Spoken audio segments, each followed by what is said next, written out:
हाँ जी, सभी सदस्यों को मकाराम का राम राम। सज्जनों, आज आपके सामने जो है 4 पाठ हमने जो डाले थे राजा भोज के, वो तो पूरे हो गए थे। लेकिन आज किसी ने कहा कि आप कबीर साहब के बारे में कुछ बताइए। तो कबीर साहब के बारे में थोड़ा सा बताते हैं कि उड़ीसा के अंदर एक बार ऐसा हुआ। उड़ीसा में राजा इंद्र नाम करके राजा था, इंद्र दमन नाम करके राजा हुआ था। तो उन्होंने जगन्नाथ महाराज जगन्नाथ का मंदिर वहाँ प्रारंभ करा गया, जगन्नाथ जी का मंदिर बना दें। तो मंदिर जो उन्होंने सगड़ा ने हाँ कर ली, मंदिर बन गया। बन के मंदिर बिल्कुल तैयार हो जाना, सोचेगा हाँ इसका घर प्रवेश की जो मंदिर में मूर्ति स्थापना इत्यादि कर स्या। उसी समय समुद्र आया और वो मंदिर को गिरा दिया। गिराने के बाद में बड़ा दुख हुआ लोगों के। फिर और जो लोगों ने कहा कि और बनाओ महाराज ना, इंद्र दमन ने फिर वो पीछा लगाया और मंदिर बनाया जगन्नाथ जी को, और फिर गिरा दिया। भगवान कृष्ण ने निरंजन ये कहा था कबीर साहब से कि साहब आप हमारा मंदिर बनवा दें। तो कबीर साहब ने हाँ कर ली थी, पर ये साहब फिर बोलो समय पर देखांगा। अब वो फिर वो मंदिर गिरा दिया। लेकिन ऐसो सज्जनों बात ये आई है कि इस मंदिर को, जगन्नाथ के मंदिर को समुद्र ने 7 बार गिरा दिया। कई बार गिरा दिया। गिराने के बाद में जो राजा भी निराश हो गई, अपने राज में चल जाके बैठ गया। और सब लोग निराशा हो गए कि यह मंदिर समुद्र बनने नहीं देता, इसलिए जो अपना कोई फायदा नहीं है, पैसा लगाओ और चाहे कुछ भी करो, बनने नहीं देगा। बड़े लोग परेशान हो रहे थे। तो कबीर साहब से फिर जब कृष्ण भगवान भी मिले, कृष्ण भगवान ने भी कहा कि भाई कबीर साहब आप ही समुद्र को रोक सकते हैं तो रोकिए, जो को मतलब हमारा मंदिर बन जाए, इसमें मेरी पूजा हुए। जना कबीर साहब ने कहा कि कृष्ण जी बात तो ठीक है, थारी पूजा तो हो जाएगी, लेकिन एक बात जरूरी है कि मंदिर में आप किसी को जात पाती नहीं करें। तो मतलब कोई जाति बातें नहीं होनी चाहिए मंदिर में। कोई भी आओ, कोई भी जा, सबका भोजन एक साथ होना चाहिए। कोई छोटा बड़ा ऊंच नीच नहीं होना चाहिए। ऐसा विचार करेंगे तो मंदिर आपका बन गया। कृष्ण भगवान का ठीक है, ऐसा ही होगा। अब फिर जो राजा के पास हम कबीर साहब जाते हैं, कबीर साहब राजा पास जाके चंद्रमणि दमन के पास गए। जाके कहे राजन मैं कबीर साहब हूँ और आपके पास आया हूँ। तो बोले आप तो संत हो, कबीर साहब का तो नाम सुने हमने दुनिया में, हो तो आपकी महिमा है, तो आप हमारे पास आए, बहुत बड़ी बात है। हमारा अच्छा भाग्य था जो आपका दर्शन हुआ। कबीर साहब में एक बात थी कि कबीर साहब में जहाँ बल्ब लगाते हैं, छोटे छोटे बल्ब जलते हैं न, वैसे उनके शरीर में बल्ब जलते थे सारे शरीर में। बड़ी सुंदर, कबीर साहब बहुत सुंदर थे। सुंदर होने के बाद समय भी लोग जो है प्रसन्न हो जाते थे, और वो जो है चलते थी गाड़ी। अब जो है चंद्रमणि दमन से कहा कि महाराज आप जो है मंदिर अवश्य बनाएं। तो बोले मंदिर तो बन जाएगा। तो दमन ने फिर कहा महाराज कबीर साहब जी और मंदिर बन के, और महाराज वो समुद्र ने गिरा दिया तो हमारा तो सत्यानाश हो जाएगा। कबीर साहब ने कहा यह मेरी इच्छा है, आपसे बनावे, और समुद्र आपके पास नहीं आएगा और नहीं आपका मंदिर गिरेगा। जना बोले ठीक है। तो चंद्रमणि दमन ने फिर उड़ीसा का राजा था, उन्होंने फिर मंदिर बनाया। और मंदिर बनाने के बाद बन के मंदिर जो है बन के तैयार हुआ। जब समुद्र को पता चला कि जगन्नाथ जी का मंदिर तो बन के तैयार हो चुका है, और अब जो है क्या आप जाके गिराएंगे। अब समुद्र साहब बठा उछल के चला, लहरों पर लहर छूटने लगी, समुद्र ऊंचा चढ़ गया जना। फिर कभी आगे देखा तो जब मंदिर के नजदीक आया जना, बड़े कबीर साहब बैठे थे, समुद्र की तरफ मुंह करके बैठे थे। समुद्र ने देख क्या कबीर साहब बैठे हैं, तो कबीर साहब ने बैठे ही वो समुद्र रुक गए। और कबीर साहब के पास ब्राह्मण को रूप धारण करके आए। आके कबीर साहब को नमन किया और आशीर्वाद लिया। बोले महाराज आप यहाँ कैसे विराजमान हैं। बोलो समुद्र साहब आती है कि कबीर जो है हूँ रहा तो आप जानते ही हैं, लेकिन मेरा सबसे बड़ी बात है, मैं कृष्ण भगवान का जो मंदिर बन रहा है उसने आप आज के बाद गिराएंगे नहीं। और क्यों गिराते हैं? आपके पास क्या बड़ी बात कि कैसे आपको क्या दुख हो रहा है मंदिर बनने से?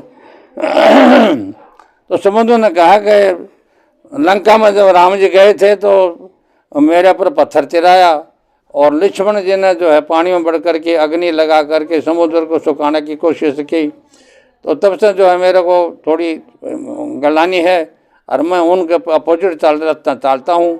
इसलिए जो है मन सोचा कि यहाँ मंदिर बनेगा तो भगवान के पुजारा लोग आएंगे और भक्ति होगी और यहाँ भीड़ भड़ाका भी होगा, इसलिए मैं उसको गिरा देता हूँ। जना कबीर साहब ने कहा ऐसा करो, दुश्मनी तुम्हारी राम के साथ थी तो आप अयोध्या को गिराओ। ये जगन्नाथ मंदिर तेरे आप के थोड़ी सी दुश्मनी है। तो जना समुद्र है जो एक बार अयोध्या ने सारा पानी में बहा दिया। अब जो है बात यह है, मंदिर बनने के बाद में सब मंदिर बन के तैयार हो गया, सब आए तो बोले हम भगवान कृष्ण की मूर्ति स्थापना कर दो। मूर्ति स्थापना करने लगे तो कृष्ण भी आगे वहाँ और देवता भी आए। मूर्ति स्थापना करने के बाद में जब ये कहा कि भाई कृष्ण जी मंदिर में जो है कोई भी यहाँ पर पुजारा आएगा, कोई पूजा करना आएगा, चाहे वो माथा टेकना आता है कैसा भी आता है, आप किसी को छोटा बड़ा नहीं, आपको सब सर्वे भूवन्तु सुखिनः सर्वे सन्तु निरामया सर्वे भद्राणि पश्यन्तु मा कश्चित् दुःख भाग भवति। आपने सबको एक बराबर दृष्टि देखनी है, सबको बराबर देखना, छोटा बड़ा कोई नहीं होना चाहिए। यहाँ पर यह नहीं कि साहब यही जात का है, यही समाज का है, यही समाज का है। समाज कुछ नहीं है, हर को बजे सो हरि को होई और जात पात पूछे ना कोई। तो हर को बचता वही है। कहा जो चमड़ी से न्यारा सोई गरु हमारा, पीली काली दूध धोली गाय का दूध मिलाए और इसको कर दे न्यारा सोई गरु हमारा। तो जब उसने कहा कि बात यह है महाराज, आज के बाद में जब ये मंदिर की पूजा होगी तो जना मैं आपको जो है कोई भी हमारा यहाँ पर भिन्नपना नहीं होगा। तो सजनों जब तो अब ये मंदिर बन के तैयार होने के बाद में बोला, कहने लगे भाई जो पूजा मंदिर की करेगा उसको बुलाओ। तो उसके लिए 2-4 आदमी बुलाने के लिए गए। पुजारी साहब आपको मंदिर में याद कर रहे हैं, बुला रहे हैं, क्योंकि मंदिर पूर्ण हो चुका है, अब मूर्ति की स्थापना वगैरह होगी और आगे पूजा भी आपने ही करनी है। जना बोले मंदिर जब ये सुने आकर के मंदिर में कोई भी आएगा, हर जाति हर पाति हर कोई समाज का कोई क्यों ना आवे, उसमें कोई छोटा बड़ा नहीं होगा।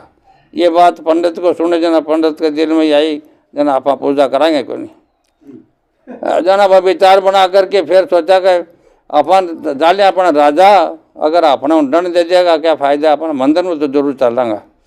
तो राजा इंद्रमणि जो था ना, इंद्रमणि दमन वो वहीं था, भगवान कृष्ण भी वहीं था, कबीर साहब भी वहीं थे, अच्छा तो ना वहाँ और देवता भी थे। तो सब लोग भेड़ा हो रहे थे। पुजारी ने सोचा जब मन गया तो सारी समस्या मेरे पर आ सकती है। जना पुजारा वहाँ पहुँचा, पहुँचने के बाद हमें देखा ने तो मंदिर की तरफ नज़र लगाई तो वही पुजारा ने जगह जगह सारी कमरे जितने भी थे उसमें कृष्ण बजाए कबीर साहब नजर आने लगे। कबीर साहब ही दिख रहे थे वहाँ और कोई नहीं था।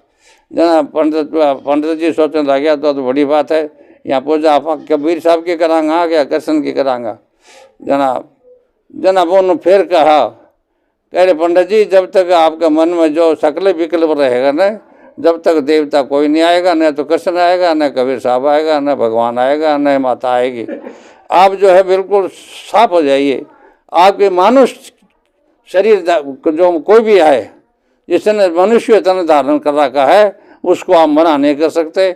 उनको सबको बराबर देख करके आपने जो उनका स्वागत करना है, उनका प्रसाद जो भी कुछ आवे आपने उसी प्रकार चढ़ाना है। जो आपने मतलब ये नहीं देखना ये साहब बड़ा है या छोटा, तभी आपका कल्याण होगा। जब जगन्नाथ की पूजा होगी और घर घर में लोग इसको मानेंगे। और ये कलयुग आ रहा है, कलयुग को माँ जगन्नाथ की महान पूजा होगी, लोग जो है यात्रा पर आएंगे। इसलिए जो है आप जो कृपा करके भिन्नपना मत रखिए। ये सारी बातें कबीर साहब ने समझाई। भगवान कृष्ण भी कहने लगे कि मेरे जो भी आवेगा समय जो मतलब बिल्कुल सबको बराबर मानूंगा, सबका दर्शन दूंगा, सबको दूंगा तो सभी को दूंगा, या नहीं कि एक दे देंगे। लेकिन सबसे बड़ी बात है प्रेम जगत में सार और कोई सार नहीं, प्रेम बरोबर संसार में और को दूसरा प्यार नहीं। जो मेरे प्रति स्नेह प्रेम रखेगा, मैं उनका दर्शन चाहे किसी समाज का हो, मेरे लिए एक सही होगा। जना भगवान की पूजा जगन्नाथ में प्रारंभ हुई है। मूर्ति स्थापना के बाद देखा कबीर साहब की मूर्ति सब बंद हो गई, लोप हो गई, और भगवान कृष्ण की मूर्ति हमारे एक सामने रही। उसकी फिर जो प्राण प्रतिष्ठा की, प्राणी प्रतिष्ठा बिना जो है पूजा होती नहीं। पूजा प्रतिष्ठा करने के बाद में जय जयकार रही, प्रसाद बटा, 100 मणि, 2.5 मणि, 5 मणि, 7 मणि, 11 मणि जो भी हुआ वो हुआ। सब लोगों ने वहाँ भोजन किया और सब लोग बराबर बैठ के भोजन किया। वहाँ जो कोई ऐसा वहाँ रहने वाले थे, किसी समाज का भी था, सबने भोजन वैसा किया जैसे सब लोग अपना प्रेम से करते हैं, उसी प्रकार से सबके अंदर प्रेम था। इसी प्रकार से आप लोगों से प्रार्थना है कि आदमी जो है, सबसे बड़ी बात यह है जो इंसानियत की जो पूजा करता है, इंसानियत को मानता है, मनुष्यों को मानता है, वह मनुष्य है। और इंसान की तो औलाद अब इंसान बनेगी, ना हिंदू बनेगा ना मुसलमान बनेगा। अरे इंसान की औलाद तो भैया इंसान ही बनेगा। और इससे जो भिन्नपना करेगा वो सीधे अलग 84 में भी जाएगा और 7 करोड़ जन्म नरक का वास करेगा। तो इसलिए आपने अगर बचना है नरक से या 84 से बचना है तो आप हरि का हो जाइए, हरि को अपनाइए। हरि आपके अंदर विराजमान है, भगवान जो आपके अंदर बैठा है, जो उसका सुमन करें, मन को जो काबू करके सुमन करिए, आपका कल्याण हो जाएगा, इसमें दो राय नहीं। आप सत्संग बिना और बिना भगवान की पूजा बिना आप ये चाहें कि हमारा कल्याण हो जाएगा, आपको पैसा मिल सकता है, धन मिल सकता है, यश मिल सकता है, लेकिन ये नहीं। उसने कहा किस काम का? तो कहता है कि धन दौलत आए मेरे काम। तू कहता है कि धन दौलत आएगी मेरे काम, पर ये तो बता दे धन वो है किसका गुलाम। अरे उपदेश देगे हरिश्चंद्र और कृष्ण राम, अरे माया तो रहते नहीं, रहता फकत नाम। अरे छुट जाएगी संपत्ति यहाँ की यहाँ पर, अरे तेरी कमर में ना धेला रहेगा। अरे मन ये तो भाया 2 दिन का मेला ही रहेगा। किस काम का तू ऊंचा महल बनाएगा, रथ हाथियों का झुंड भी किस काम आएगा। जैसा यहाँ पर आया था वैसा लौट कर जाएगा। अरे तेरी सफर में सवारी के खातर अरे कंधों को ठटरी का ठेला रहेगा। अरे पापी मन ये 2 दिन का सिर्फ मेला रहेगा। इसलिए जो है 7 मंत्र है जड़ बिंदु पान तक, अर्धांगनी बढ़ेगी तो केवल मकान तक, परिवार के लोग साथ चलेंगे तो केवल शमशान तक, और बेटा भी हक निभाएगा तो केवल अग्निदान तक। इसके तागा भजनी है साथी, हरि के भजन बिना तो अकेला ही रहेगा। अरे मन सिर्फ 2 दिन का मेला रहेगा, ये संसार मेला है और आज भरा तड़का खिंड जाएगा। इसलिए जो इस मेलों को न छोड़ करके और भगवान का सुमन करो, सुमन करे सो ही तेरेगा, इसमें कोई संशय नहीं। यहाँ पर ही जो है हम अपनी वाणी को विश्राम देते हैं। धन्यवाद। राम राम के राम राम।